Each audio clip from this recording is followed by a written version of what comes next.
Puddles in the morning, puddles in the evening, puddles in the afternoon.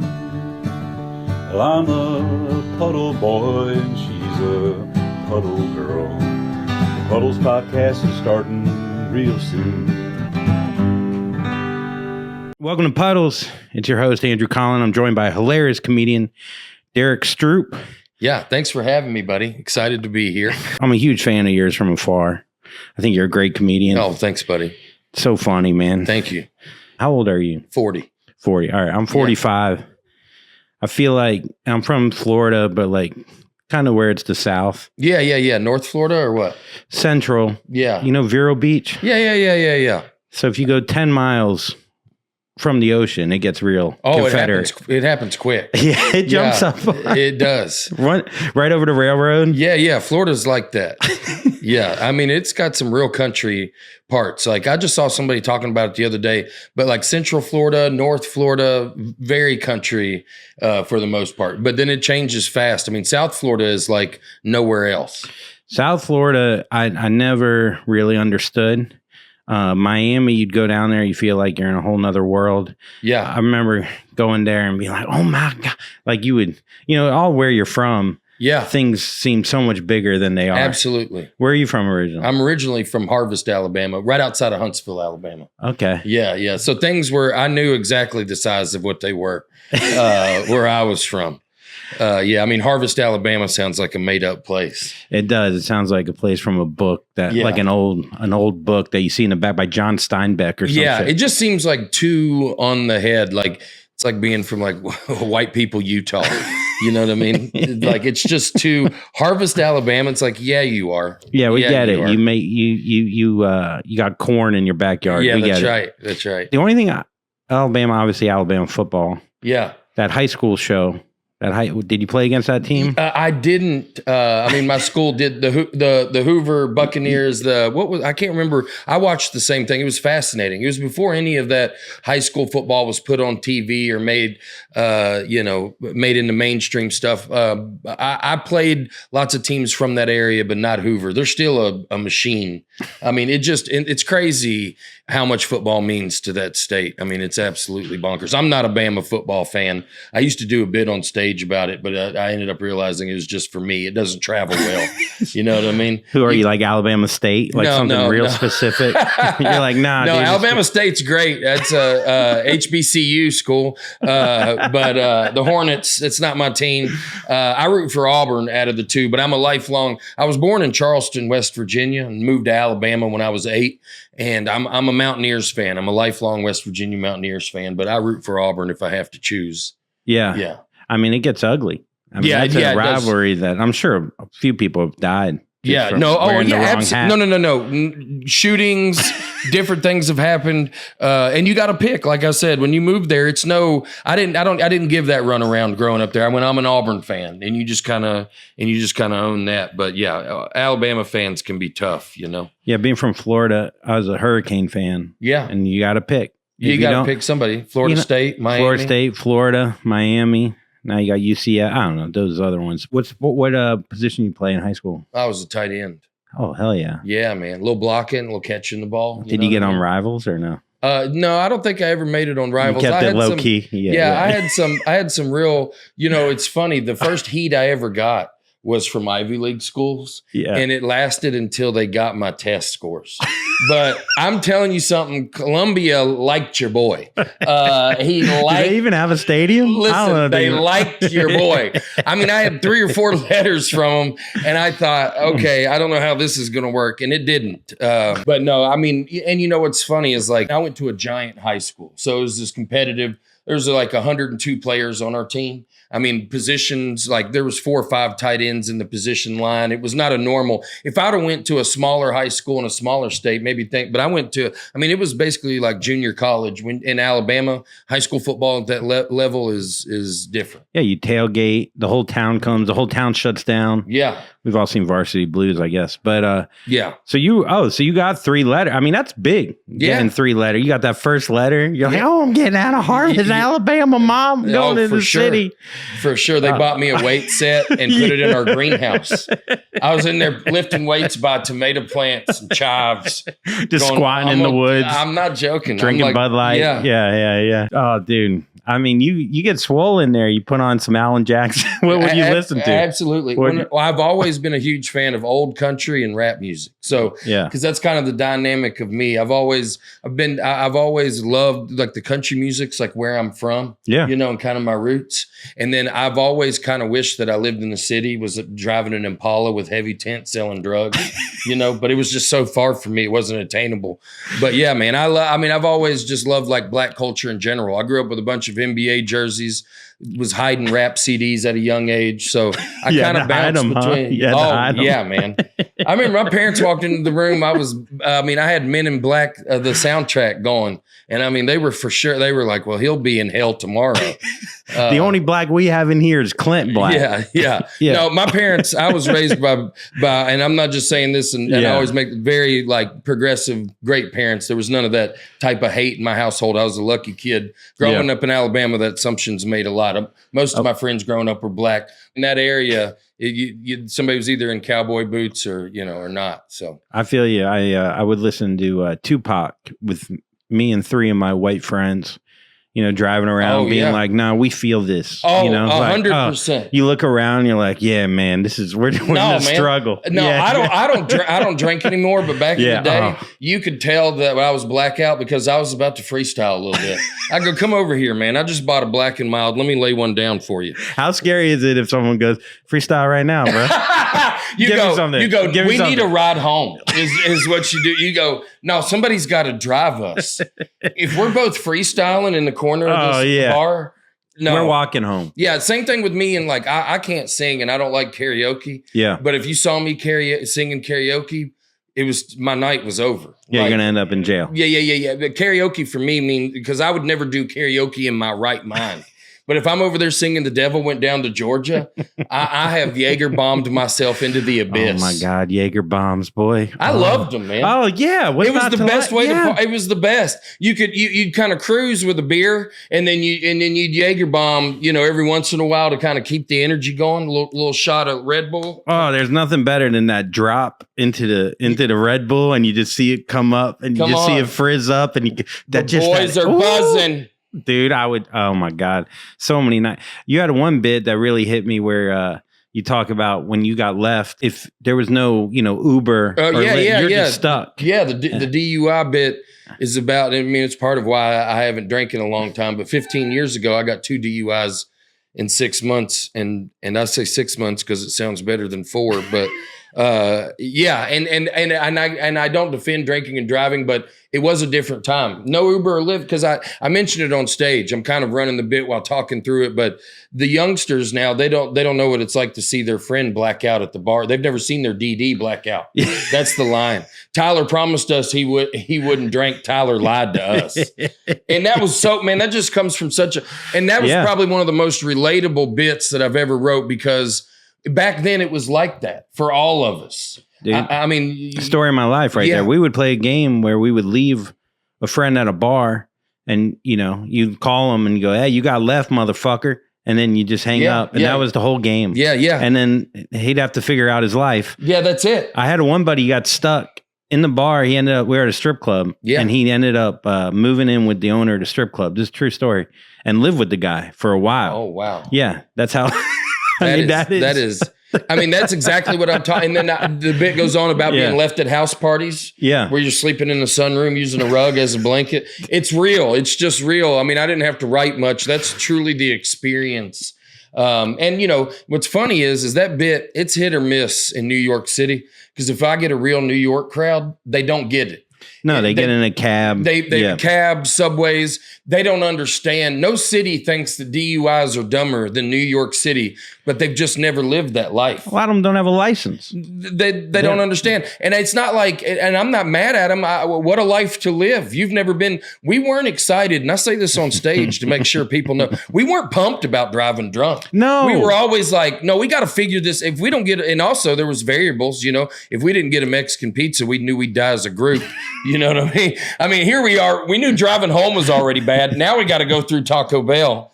I mean, half the fights I got in my life were in Taco Bell parking lots. Oh my God. That's how redneck I am. Either there or Waffle House. Yeah. I mean, what's the best fight you ever been in? Anything good? Man, I ran a college bar for a few years in my 20s, and I saw some wild stuff, some real roadhouse, like looking down the bar, watch somebody grab a New Year's Eve party, watch somebody grab a bottle of champagne. They ran down the bar and smoked this guy in the back of the head mid-punch. Yeah, and then it just erupts. But, looking around at how crazy the world is today, and this was just 15 years ago or so, okay? It was all more fun back then. Fist fights and stuff. It never at the place that I ran in the establishments back then when I was being a rascal, it never escalated. I mean, maybe rarely every once in a while. I mean, it was such a rare thing, but it was just people fighting. And then you'd separate them and then you'd go your separate ways. And it was just this thing, I mean, I don't think that there should, I just kind of miss when it was just that, I get it. I mean, look, the DUI thing, driving drunk. It's not like I would get drunk and then I would drive 110. I wasn't that kind. I would drive 40. Right. I would drive so slow. I would, I wasn't like a daredevil. I just had to get home. That's it. So I was 10 and 2. Yeah, 100% with blood all over me, but just 10 and 2. Blood all over me. But with hiccups. Trying not to blow this. Yeah. I mean, what's going to happen now with Teslas or whatever with these automatic driving cars? If you're hammered, are you good? I don't know. A thought I haven't had living in New York City. I don't have a vehicle. I mean, I haven't driven since my DUIs. I haven't driven in 15 years. Yeah. I mean, I had this happen today and I wonder what you would do is I was at the gym lifting shoulders, the guy next to me is lifting shoulders. He seems real edged up, like he's coked up. Yeah. And he blows 2 snot rockets, like right by my feet. Midday, I look a little closer. It is the guy that sold me my gym membership. So I'm like, wow. And then he blows 2 more snot rockets. I know if I say something to a coked up midday dude blowing snot rockets. Yeah. There's going to be dumbbells thrown. So yeah. I didn't know. I didn't say anything because that's what I do. I actually went like that to see if he would see what he was. I don't know why I mirrored him, but do you do a midday fight? What would you have done? I don't know. I'm not doing that. I mean, I'm 40, but I mean, fighting seems like the most ridiculous thing. I'll tell you what I haven't gotten away from. I still don't mind yelling at each other. I like let's raise our voices. Yeah. You say a couple insults. Maybe I say a couple insults. Let's go our separate ways. There's no reason to fight each other. I'll tell you something as somebody who used to get in fights back in the day. It's nothing like the movies. It's nothing. When you get up, you get in a fight with somebody, you get up, nobody's excited. Everybody's like, you're a monster. Yeah, I've never got up and the hottest girl at the party was like, do you punch everybody like that? No, everybody is like leaving. Yeah, and only your closest friends, like they hang out and they go, here's a cigarette, man. You really did him in. Everybody's going home now. It never goes well. No, even if if you win really like a lot. Yeah, it's way worse for you. People look at you like you're like Mark Wahlberg from Fear. For sure. And they're like, okay, you have issues. Yeah. You punching that man in his face over and over and over again. It's wild. It's interesting. Now I see fight. I'll see a fight, and it really. I mean, I'm a break up the fight kind of guy. I wish I wasn't. It scares me. In New York City, I'm glad I have. This is a scary city to get involved in anything. You should just mind your own business. But I am a break up a fight kind of guy. But I hate seeing 2 dudes just wearing on each other's face, in a fight. Because it will escalate quick. I mean, you have a fiance now, right? I'm married. Oh, you're married. You are married. Man. Oh, congrats. I got married just a month ago. Oh, okay. I got married in October. Oh, congratulations. Where did you do the wedding? Down in Florida, Navarre Beach area. Okay. I got married in Florida. Oh, nice. Yeah, look at us. A couple of Florida boys. Where's that? On the beach? Where? Navarre? Yeah. Right there at Pensacola. Okay. Yeah, I got married down at the beach, small wedding with the family and such. Her family, my family. It was great, man. How did you feel organizing that? Oh, I didn't have to do much of the organizing, man. I was the muscle, and I let them do the organizing and all of that. Did you have a whatchamacallit, a coordinator, wedding coordinator? Yeah. We had a lady that set it all up, and which I mean, I got brought into some of those conversations, which are pretty tough, but.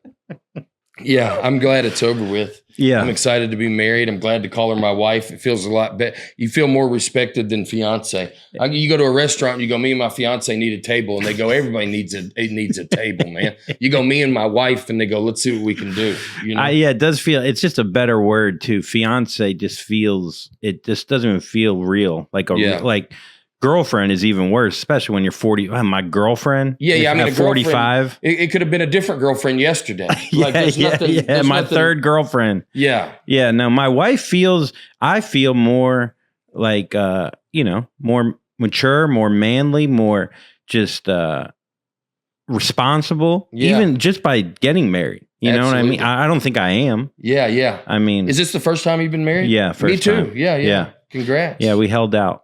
Yeah, I mean, we were on the run for quite some time. Yeah, people were after us for sure. So many women were just all over that's what I mean, you got 3 letters from Colombia. Come on. I mean, that's a big deal. And that was on my Tinder profile. And not in written. I had the pictures of the letters. I go, look at this. Just framed? Yeah, I go, Colombia was interested. Oh, man, sorry about it. We got a puppy running around here. I fostered a dog. It's from Puerto Rico. I don't know, man. They tell you these stories. I don't know if you ever. Oh, yeah. They'll get you going. They'll be like, oh, we found him, under 8 dumpsters, with a knife in his hand. Yeah. Fighting for his life. Yeah. And we need you to save him. And so I don't know. He's been pissing everywhere. Are you a dog guy or a cat guy? I'm a cat guy, man. I mean, I don't dislike dogs. Clearly, they're great animals. But if I had to choose, I'm a cat guy. I mean, you have a cat running around here. I tried to pet that cat. I mean, love cats, man. I saw that. You went right to Mango. I don't know if he was feeling you. No, I was a little aggressive. And let me tell you, I'm not a normal type. I'm a loud cat person. I talk about it on stage. I mean, cat people are usually a certain type of person. I'm loud. I mean, me and my cat passed away a few months ago. And, but me and him, we had a wild relationship because he had to get used to me yelling when, I talk. You're a little aggressive with the cat? Yeah, that's right. I didn't grow up. I grew up in a normal household. We didn't have any cats. And so when I finally got one, I didn't know how to deal with him. I spanked him like a dog. And he would turn around and look at me with, an expression that I can't even describe, man. You rubbed his nose in it? I mean, I did not know. And then I figured it out, got his trust. Well, I think there's our whole life we were told that a cat is for a female and a dog is a man's best friend. It's kind of like when you were a kid, you learned Spanish or French. I felt Spanish. Of course. Yeah. Because that's manly. Spanish is manly. That's right. French is for fucking. Yeah. It's for bitches. No, I'm talking about hola. Yeah. Not je me pendu. It's just, it didn't. As a kid, it's like taking theater as a kid. It was the same kind of feeling like people would call you gay. Yeah. In football, they call you gay. I showered with my boxers on. I got called gay all the time. Yeah. I don't know. That was a big thing. Gay's coming back now again. I haven't heard gay as much as I've heard retarded. But yeah, I mean, it's like the game we used to play growing up, Smear the Queer. I talk about 90s games on stage and I try to explain to people. When I was growing up, I didn't know what queer meant. Like, we weren't in the yard like, hey, let's tackle the marginalized. You know what I mean? I just knew that if you were the queer, you should run.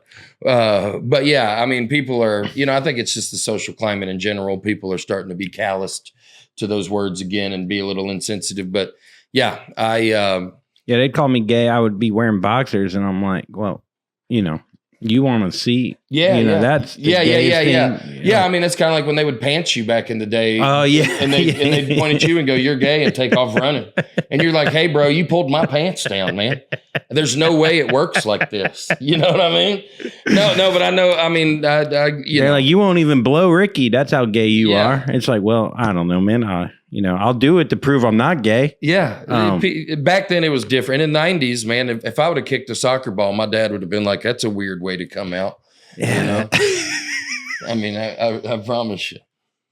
No, but putting on a bunch of pads, a little girdle with your boys, slapping each other's ass. That's doing right. Little dances in the end zone. That's not gay though. Yeah. That's not gay.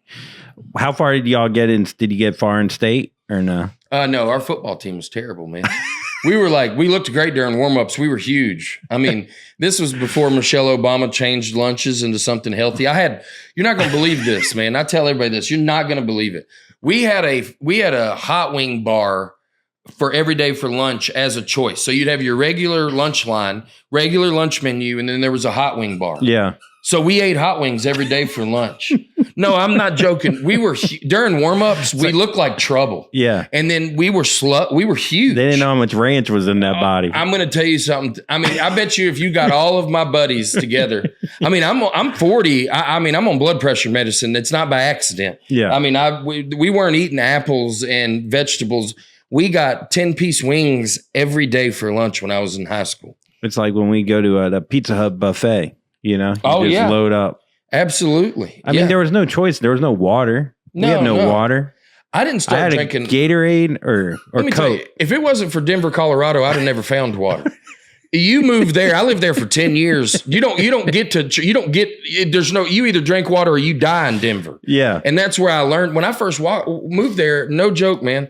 I thought, and growing up in Florida, I know you understand. I just thought everybody like had water in an Nalgene bottle to look cool. Yeah. I go, oh, you're so cool. Like you've got water on. No, you need it. And how much? 8 gallons. It's it's like one of those things that we're going to carry around our little Stanley. You know, I don't know. It just feels, like a whole nother, I don't know. Yeah, I think I had Coke, Gatorade, Hawaiian Punch, Capri Sun. Okay. You're missing the main one. Am I missing a main one? For me, in the South, it's sweet tea. Oh, sweet tea. I mean, we drank sweet tea. I didn't realize, I got a kidney stone when I was 30. And that's not a joke. I know in some places that'd be a zinger. I'm being dead serious because where I'm from, we drank sweet tea like, You would go landscape your home. Yeah. You would come inside and you'd go, my God, I need some sweet tea. Yeah. And it's the wildest decision. Yeah. And then you're like, oh, I'm dehydrated. Let me put in my body it's not going to help. It doesn't help you. No, my goodness. But you feel good for like 7 minutes. You're on top of the world. It's refreshing. Yeah. I mean, listen, sweet tea is so popular in the South because it pairs so well. It's like red wine in Italy. It tastes great with Italian food. Sweet tea bounces off salty food beautifully. Yeah, you get some pulled pork with the barbecue sauce. All that sodium, sodium. Then come on the backside with some sweet tea. What was your barbecue spot named in Harvest, Alabama? There's a couple of them. I grew up eating Thomas Pitt barbecue, RIP to the GOAT. But Big Bob Gibson's, Lawler's barbecue, Wits. I love the name of barbecue restaurant. Man, shout out to all the homies. We had a place called Fat Boys. I love Fat Boys. I know that was delicious. Oh, it was unbelievable. I miss barbecue. They go, you can move to New York City, you'll get whatever food you want in the world, and you will except for barbecue. Yeah. That's just the one. And so they'll go, there's this one spot. Yeah, there's this one spot where I can take 3 transfers and get to this one spot. But barbecue doesn't live in New York City. It just feels, it's like, where are you hanging the meat? You know? Yeah. Like, I don't know. A lot of barbecue spots are like 30 square feet here. I'm like, where are you cooking this? It'd be tough. I'm sure, that I'll find some barbecue here, but it's what I miss. There's one around the corner, but it's one of those things at Dallas barbecue, but you go there and they're more known for their big ass sugary drinks. Yeah. I mean, barbecue in the South, it's a religion. It's a lot of times it's like, you got to go 140 miles. Yeah. Make 8 lefts. You'll see an old lady holding a lantern. Exactly. But no, it is. And in the middle of the country too, there's some great barbecue, but it's a great food for people that got time. Oh yeah. If you got time on your hand, you got some time to waste. You're going to run some errands, do some things, hang around the house. Barbecue's not for people on the go. All the time. Not. I mean, and they've got it, but I'm saying to be a place where you're going to get it. You got to have people that got time. I mean, it's the only food that it's slow cooked. That's right. For a guy that's chilling, on a chair swing in the front yard. Yeah, it's meant to be enjoyed like that in an environment where life's a little slower, time's a little slower. You put your feet up, get done eating some good barbecue, rub your feet together, kind of doze off. Y'all ever done that? That feels good. I do that. You ever been to Texas Roadhouse? Yes, I have. Man, Texas toast. No, the rolls, brother. Oh yeah, the rolls. There is something people talk mad crap about, like, Outback and stuff like that. And it's like, chain restaurants. Chain restaurants are the best. They're so good. I mean, you know what I love about a chain Outback's a great as opposed example. to New York? Yeah. Give me a booth. I don't want to see one other person. Yeah. That's what they do that's what they do best is they allow space in these places. Now, granted, they don't have 100 million people living there. That's right. But, a Chili's, give me a Chili's, a little combo plate. Man, I live in Astoria and I found an Applebee's down the road. Come on. I've been there a bunch, buddy. I mean, I love it. I mean, Alyssa, my wife, she's mad at me because she's like, we moved to New York City and you're going to eat like this. I go, I cannot believe that there's an Applebee's 4 blocks from my home. I mean, really, it's great. It is little things like that when you live in a city like this that make you feel like, it just gives you a little taste of home where you can then keep the grind up, I guess, of the city where you're eating a sandwich on a walk. That's not barbecue. You're eating like a chicken salad. Yeah. It's coming down your face while you're going to a new spot because you have to somehow get famous for some reason. So you could go back home and everyone from Harvest, Alabama can really not care that much. Yeah, that's right. That's exactly right. And Harvest is right outside of Huntsville, Alabama. And it's like NASA and, I've been there. Missiles and all that. Yeah, if I was the captain of a Lego team, I'd already made the newspaper, but nobody knows who I am there. But it's one of those things too. You do it all for people from your small hometown for one night at a bar to stand there and go, "Oh, dude, I saw you on that thing." That's we worked for 20 years to be like, "I saw you. What thing?" I don't know. It was one of the Jimmys or something. You were good, I guess. I don't know. I didn't really like your third joke. I mean, you don't talk about politics much on stage or at all. At all. Yeah. And that's a choice. That's a choice. Yeah, I don't either. Yeah. Although the older I get, I can't escape it. I don't know what it is about age where politics, especially now, it's just like, hey, come on over and let it ruin your brain. I voted for Nader back in the day in Florida. During Bush versus, like I was where I'm from. That's a weather system that ruins trailer parks. Dude. I was like the one deciding vote, and I was like, I saw him on YouTube for a minute and a half, and I kind of miss that guy. Yeah, here I am deep diving. TikTok gives you every video. It just drives you insane. Yeah, I stay out of that world. It's a crazy world. It is something that I don't get involved in. Yeah, don't even let your brain go there. My comedy, I get up there, and that's why my tour is called the Mad About Nothing Tour, because I just rant, and it's about nothing. Like, I'm one of those people where I don't get upset about things that really matter. I handle them pretty well, but if my shirt gets hung on a doorknob, I'll burn my home down. And you can't tell exactly when you meet me, but it's boiling right below my skin. I can feel it. Yeah. I'm excited. I'm excited. Yeah. Like I get worked up, and that's why, at night I need my edibles to bring me down. But yeah, I'm a fiery guy. So what I talk about on stage are just things that like emotionally get me worked up, whether it's happy, mad, or sad. I just take it right to stage because half the job's already done. I'm already worked up about it, Do you find yourself getting more worked up the older you get, or you think? Oh no, less. Yeah, less, right? It's hard to I mean, now I'm getting more to like a normal or range. I mean, in my 20s, if I'd have done comedy, or like in my early 20s, I'd have been like Sam Kinison, just screaming, just bloody. I mean, like me calming down has helped my comedy. Yeah. I mean, when I first started, I used to just yell. And I watched my dry bar 5 years ago, and it exhausted me watching myself. And I go, I need some peaks and valleys here. Because I'm naturally ranty. Yeah. But so I had to go back to the drawing board and be like, you got to take some breaths. You got to talk to these people.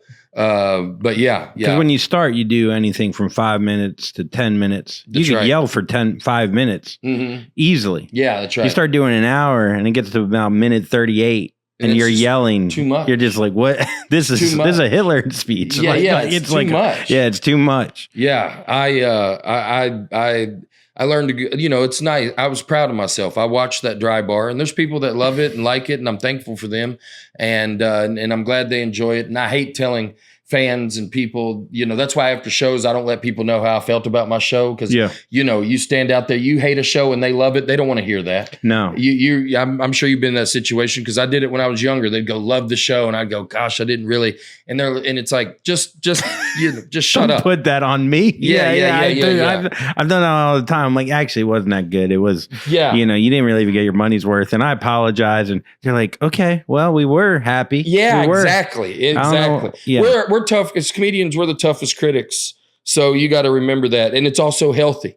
With as a comedian, it's funny how you need a little delusion in the recipe, along with a little of accountability, and that balance. Because we got to be delusional to be doing anything like this. For sure. I wonder where the self-hate talk, where it stops being positive. Like a lot of people are like, comedian. You gotta be the hardest critic, and it's like.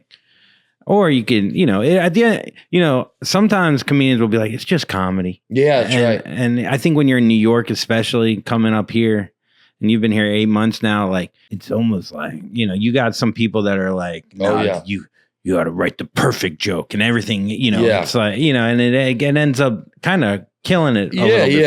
Yeah. I got really lucky, I think, coming here when I did. Just with already a career going and an established voice and just prepared. Yeah.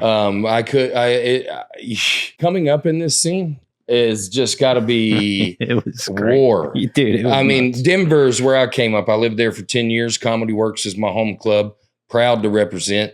And it's just a great comedy scene with so many stages. Great home club, great community of comics. They're a little catty, little petty sometimes. It's because they're a bunch of big-hearted, blue folks out there. They're just good people. But the scene's great. So I feel very prepared being here now. I don't have to. I just kind of do my spots at the Cellar and New York Comedy Club, and when I'm in town, and the crowds are great, and sometimes the rooms are really hard, almost brutal, and I like that too.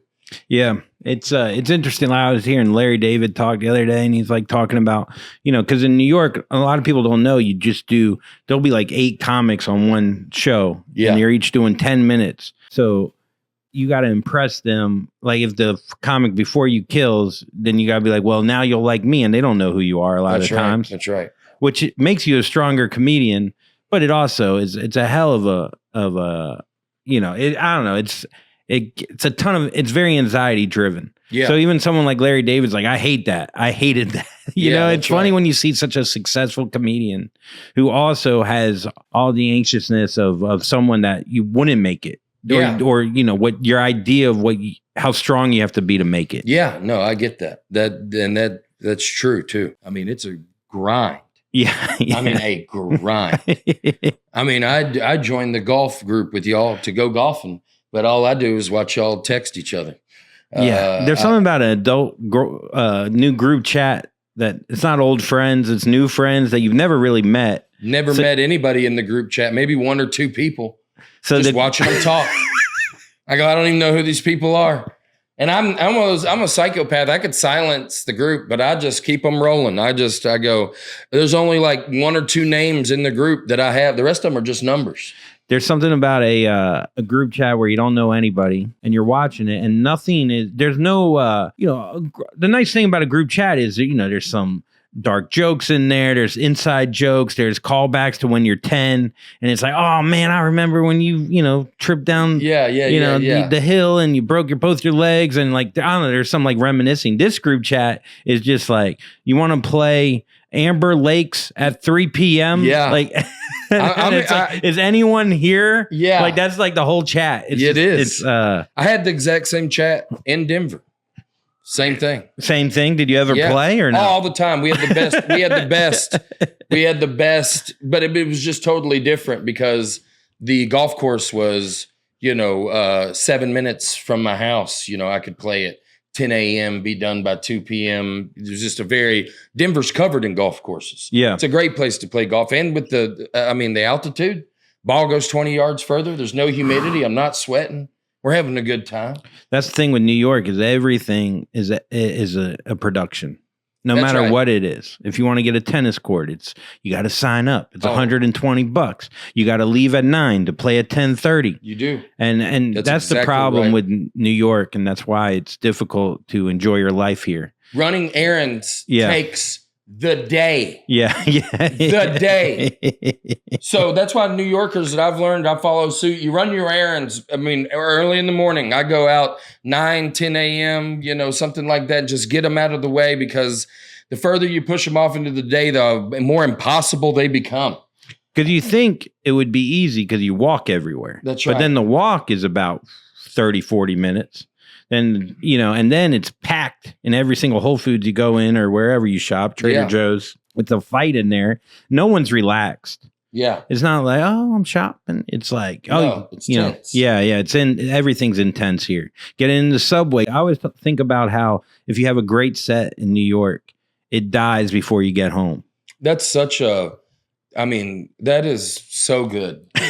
You can't even ride that joy to the house. That's why you'd be better off just Ubering home sometimes. Just keep the joy with you. Pay $43 and keep your happiness.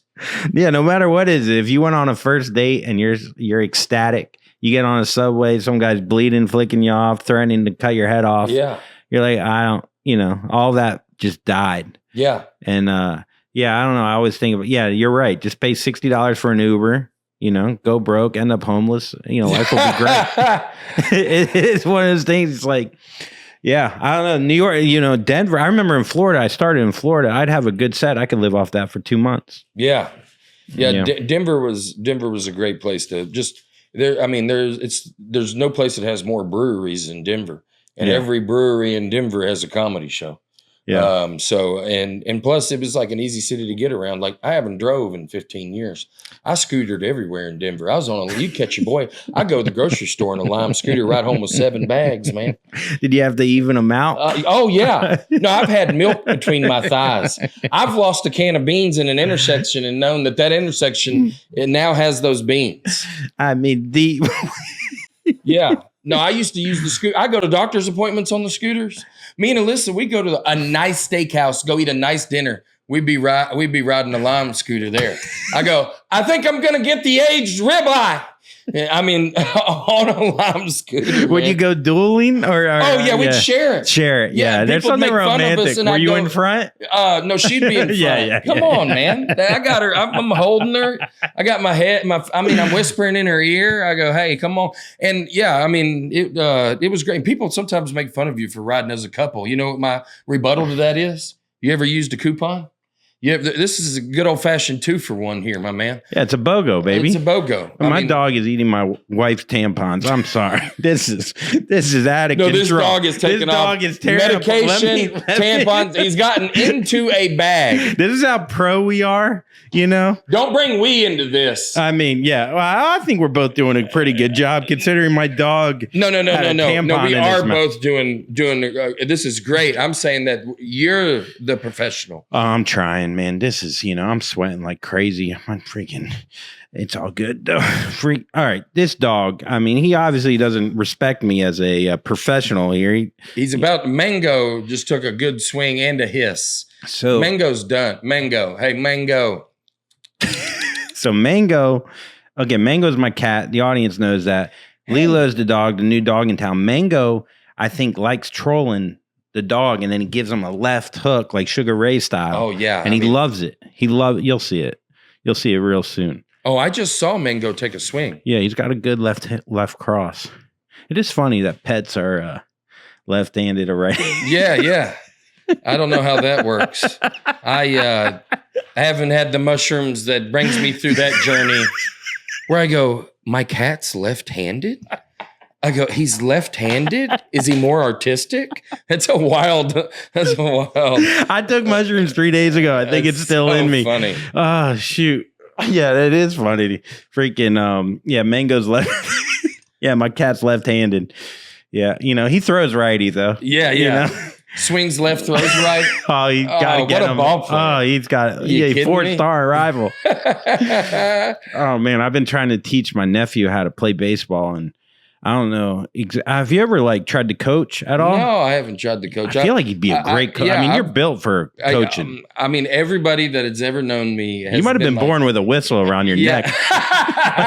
Everybody's like, dude, you're the most coach feeling person I've ever felt in my life. Offensive line, for sure. Yeah. For sure. No, that would be where I'd probably be if I wasn't doing what I'm doing. You know, I would be that. I'd like to think I would have been that like offensive line coach that my players would still be talking to me. They'd be like, no, Coach Stroup is one of the funniest maybe the funniest coach we've ever met. Because I would have been the same person just out there on a football field hammering. But I grew up around really funny, smart, outgoing coaches. I was lucky. They were always making fun of us in just the best ways. I mean, I remember David Brown, this guy, he loved computers. He was 6'5", 300 pounds. And I mean, our coach was like, maybe if we put it on a floppy disk, you'd know. And I mean, we just died. And the floppy disk would be funny to everybody over 35. But just really knew how to make fun of us. Yeah, the little CD-ROM. Yeah. No, we had great coach. I had his coach, Coach Wally Myers from East Carolina. He played football at East Carolina. He was our head coach. And he also taught biology. Yeah. And he would sometimes, when he would teach biology, he was a real good. Yeah. The coaching never stopped. Oh, yeah. So I remember he sat us down. We had a big game against Lake Highland, and he goes, there's 2 things you got to know about football. 2 things. Offense and defense. Oh, and special teams. Special teams. And then but I joked that he coached biology the same way. He's like, you got to know about electrons and neutrons. Oh, and protons. That's so funny. And special things. Like he would have a marker, everything. He'd roll up his sleeves teaching biology, but he didn't know anything. He'd just have you highlight. Yeah. Remember to highlight I remember. the bold word? He would just have you highlight that word. And that was his whole team. He was great, man. Did you have any how many touchdowns did you have? No, I wasn't like a touchdown machine or anything. I think I had like 3 in my career or something. Yeah, I only like had that. 1. Yeah, nothing crazy. I had like 14 receptions. That was insane. That got crazy. Where are we at in this thing? That is the wildest thing ever. That dog just took off. I don't know what to do with the dog wrapped around his neck, and y'all missed it. You just got to hear it, probably. So I don't know what to do with him, because if I put him in the cage, he'll bark and cry. If I put him in that room, he'll shit on he's been pissing on my bed. This dog, man. 4 days. What a blessing. So he's in foster. If anybody was looking for a dog that's clearly he's chill. Manageable. Yeah. I don't think so. I don't know, man. He's cute, I guess. He is cute. I don't know, man. We'll see what happens. He might just be a foster, to be honest, but it's look, if he was better on the podcast, maybe he'd be adopted. But, he's obviously showing his foster colors here. You had a cat forever, huh? And passed away before the wedding. Yeah, passed away at the beginning of the year, man. I still talk about him on stage. I don't know. Maybe my wife, she's pregnant. And so, we got a baby coming. Oh, man. Yeah. So now, I don't know. Like how long? She's 5 months. Oh my gosh. That. Yeah, man. That's awesome. Yeah, super exciting. Yeah, I'm excited to be a dad. Man, you're getting it all done quick. Got married, got the baby. Yeah, we've been engaged for 2 years, so it eventually caught up to us. Yeah. But yeah, it's exciting, man. Dude. Got a lot of fun stuff coming up. Boy or girl? Boy. Yeah. Hell yeah. Oh, Seth Stroup is on the way. Seth? Yeah, man. Hell yeah. SS. Yeah. Hell yeah. Seth. Yeah, it's my middle name, so passing it along. It's a nice Jewish boy name. Yeah. I know how you definitely are Jewish. Yeah, definitely a Jewish boy. Yeah. Seth Stroup. I love it. And you're going to raise him in New York City. No, I'm not going to raise him. Oh, no? No. I mean, maybe the first couple years. Yeah. He's not getting this accent. I'm sorry, New York. Oh, the New York accent? No, he's not coming home going, no, there's not a chance, man. Where would you raise him? Where do you think the best place? Nashville is where I want to go, yeah. Yeah, I could see you there. Yeah, man. It's a great scene. It's a great city. Yeah. It is. It's a fun place. And it's getting even more, it's even more fun. It's growing. And I grew up 90 miles south of Nashville. Where I'm from in Alabama is at the very top of the state, right at the Tennessee state line. So yeah, no, Nashville would make a lot of sense. I mean, you do a lot of stuff with Bargatze and yeah. I'm on the road with Nate all the time. Yeah. John Christ, who's a good buddy of mine, who I open for as well, and yeah, it'll be a good fit. Yeah, you don't want. I can't imagine my kid being a city kid. I can't. I just wouldn't want to take. I mean, I want him to play in the creeks. I want him to have that neighborhood feel. I want him to run around and do that. Have that type of childhood. And I'm sure people in New York City, they figure it out. And these kids are great. I'm not trying to take any, but for me, just because y'all hear me talking. Where I'm from. I want him to grow up a little bit in the country. I want him to eat a peach off a tree. Grow up a little bit like I did. Yeah, and then come here. I think that's right. Because I think you come up from New York. I mean, what compared to this place? What are you going to then go live in? You know what I mean? Like doing the opposite. Exactly. I can't. And they grow up so quick here. It's like, oh yeah, I'm going to let my 11-year-old just run around this city. It's not possible. It's wild. I'll see like an 11-year-old on a subway by himself. I'm like, who are your parents? Yeah. No, I agree. I've seen that a few times. And it's like, no, you are like wittier and quicker on your feet than most kids, but you're missing out on a lot. Yeah, you kind of make up for it by being witty. These kids, these New York City kids are sharp. Like they are. They're street smart. They're common sense smart. They're raised around adults speaking and talking. Like I can tell. I'm an observational person without comedy, and that's the truth. But they're missing out. Running around a neighborhood in your swimming trunks. And having these, backyard sleepovers and then fishing in the creeks and all these just different things you just can't do in the city. It is not far outside the city that it exists, but Manhattan, that ain't happening. Yeah. No, I think have him out a couple years here. He won't remember it really. It would be funny if he did, if that within 2 years, that was I love that he's going to be born. I love that his birth certificate is going to say New York City. Yeah. I truly think, and people say this, I think this is one of the greatest cities in the world. And so I am proud to have, Seth being, and it's also a story. So many times growing up, we go, where were you born? Mm-hmm. And then you go, and then it kind of goes into a story because, it's part of your journey. So I think that's fun too. Oh, you're from New York? Yeah. Yeah, you better than me. Yeah, that's right. It's like, just a bunch of kids on freaking GT bikes. Yeah. I mean, Nate Bargatze has a bit about how his wife, she got pregnant with their daughter here. Yeah. They moved to Nashville. They had the baby in Nashville because he goes, she's not going to grow up thinking she's better than us. Yeah. I mean, that's a famous bit of his. And for me, I kind of like it. And also, honestly, selfishly, I think it'll lead to maybe conversation about me throughout his life where they'll go, how'd you end up in New York City? And he'll go, my old man moved there. Comedy, kind of chasing a dream, and my parents got pregnant and yada yada. So before he moved back, became a offensive line coach. Yeah, that's made right. Jokes about floppy disks. Yeah, I know, it's kind of crazy. He was working the cellar, and now he's an auctioneer. Yeah, I don't know why we came home to sell chickens. Yeah. We could freestyle as a kid when he got drunk. Oh, so I could drop makes some sense. bars, dude. Yeah, dude. That's all an auctioneer really is. That's some job, boy.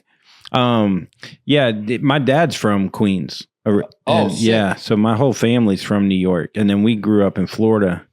And you said Central Florida. Yeah, there's a place called Vero Beach, Florida, and it was there was we grew up on the water, and there was woods and everything. But I think my dad, being a Jewish neurotic doctor from Queens, I played sports. Yeah. I enjoyed Florida. Yeah. But I never took a fish off. Yeah. I was afraid of things like that. We had a boat. I never docked it. Yeah. I don't know. I had a jet ski. I got that from my bar mitzvah. Yeah. I love jet skis. Oh, they're the best. They're the best. The best. I mean, really, I love them. So I grew up with a 4-wheeler, which was a lot of fun too. Yes. Very fun. But I had a couple buddies that had jet skis at their lake houses. And I mean, I would go to sleep just jealous because they're the best. Dude, I mean, if a Yamaha 2-seater, no governor. Just taking off through the water. It's truly one of the better feelings. I'm literally tearing up. Dude, people don't know. People watching this are like, how lame. I promise you that if you rode on a jet ski, you would go, this is crazy. This is how it'd be the best way to get around in general. I remember the freedom just the freedom, Yeah, the the open freedom. water. Yeah.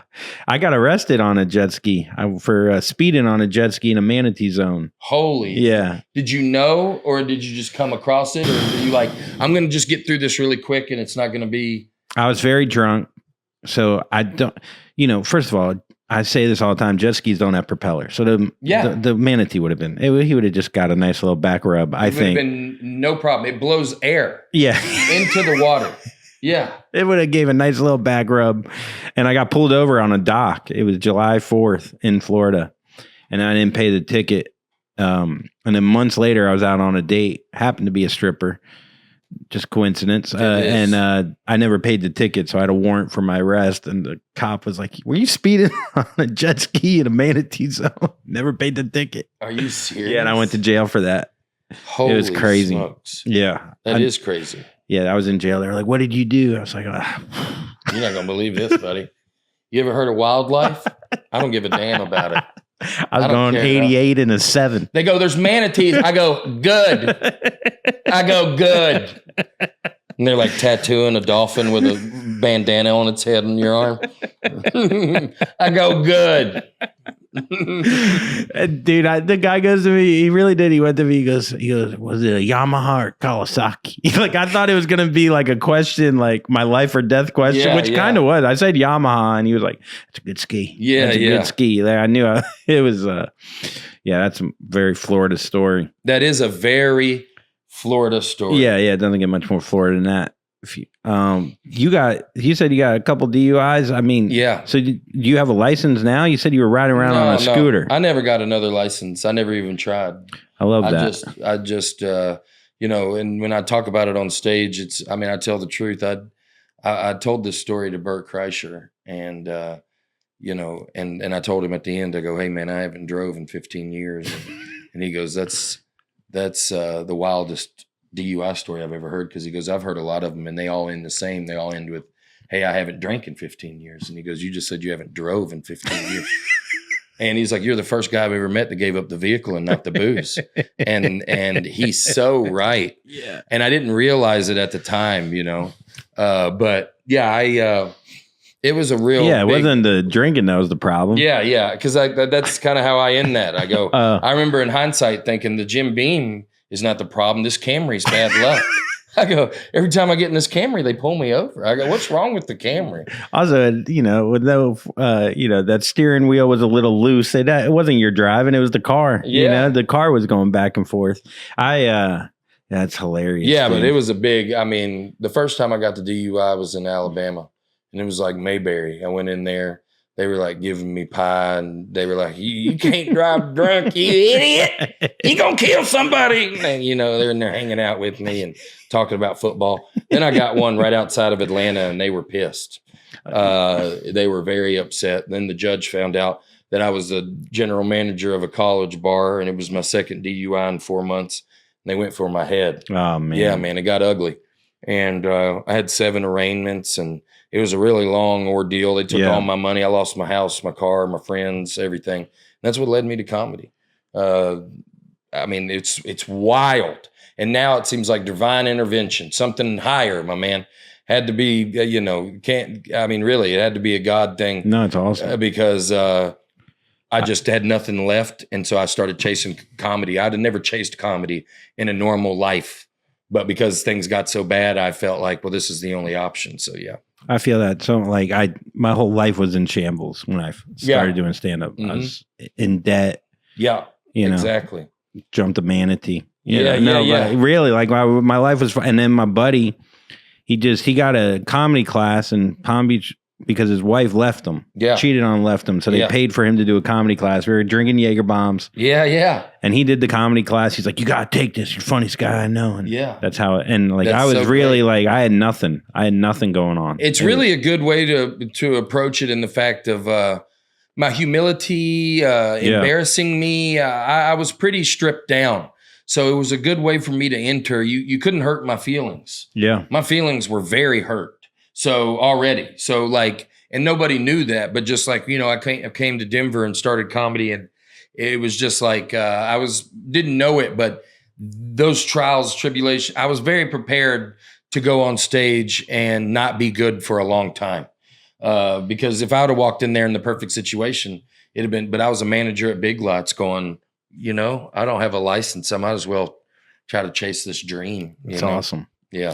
Well, thanks for doing this, dude. Oh, dude, thanks for having me. Yeah, man. It was a great way to get to know you. Sorry about the dog, dude. He really calmed down. You know what's wild is you really threatened foster care, and the dog went and sat on the couch. It's funny and tragic, but yeah, I mean, very well behaved now. Yeah, he found a bone too. I don't even know if that's his. It could be human. But no, thanks, man. Thanks for doing fun. this. Yeah, I really had a lot of fun. it. All right, dude. Where can they catch you? I'll be in Hartford, Connecticut last weekend of June, but Derrick Yells is my Instagram and DerrickStroupComedy.com is my website. Thank you so much. All right, thanks, man. Puddles, puddles. Everybody now puddles. Everybody get up because you get down and then everyone will come over here.